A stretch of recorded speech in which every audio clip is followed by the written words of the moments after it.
Hello, আসসালামু আলাইকুম। Welcome to Fatiya blog. কে কেমন আছেন? আমি তো আলহামদুলিল্লাহ ভালো আছি। ভালো বলতে একটু শারীরিকভাবে অনেক অসুস্থ, ঠান্ডা, জ্বর, অনেক ঠান্ডা লাগছে।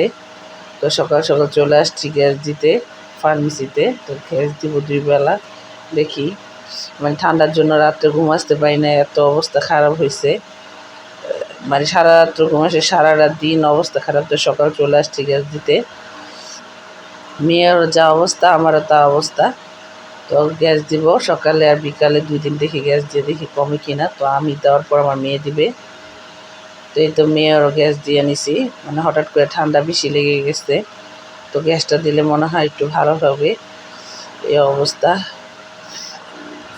তো গ্যাস দিয়ে আসছি, দুপুরে কাজ টাজ করতে মন চায় না, পানি লাগতে ইচ্ছে করে না, কী অবস্থা। তাও ৩ দিন ধরে বাবাকে দোকানে ভাত দিতে পারি না অসুস্থর কারণে। তো নিচে তো খেতে হবে, না খেলে কে খাবার দিবে চিন্তা করতেছি। আর এই তো রান্না করতে হয়, কষ্ট করতে করতে রান্না করছি আস্তে ধীরে। শরীর অসুস্থ, শরীর নিয়েও রান্না করতে হয়। তো এখানে হচ্ছে ডিম আর মাংস একসাথে রান্না করছি, সাথে কচু শাক আর ছেঁচি শাক একসাথে রান্না করছি, যেহেতু আমার শাকটা একটু বেশি খেতে হবে। আর হচ্ছে ডাল পাতুরি করছি মেয়ের জন্য, সাথে ভাত রান্না করছি। তো দুপুরে খাওয়া দাওয়া শেষ করি, অসুস্থ শরীর নিয়েও রান্না করলাম।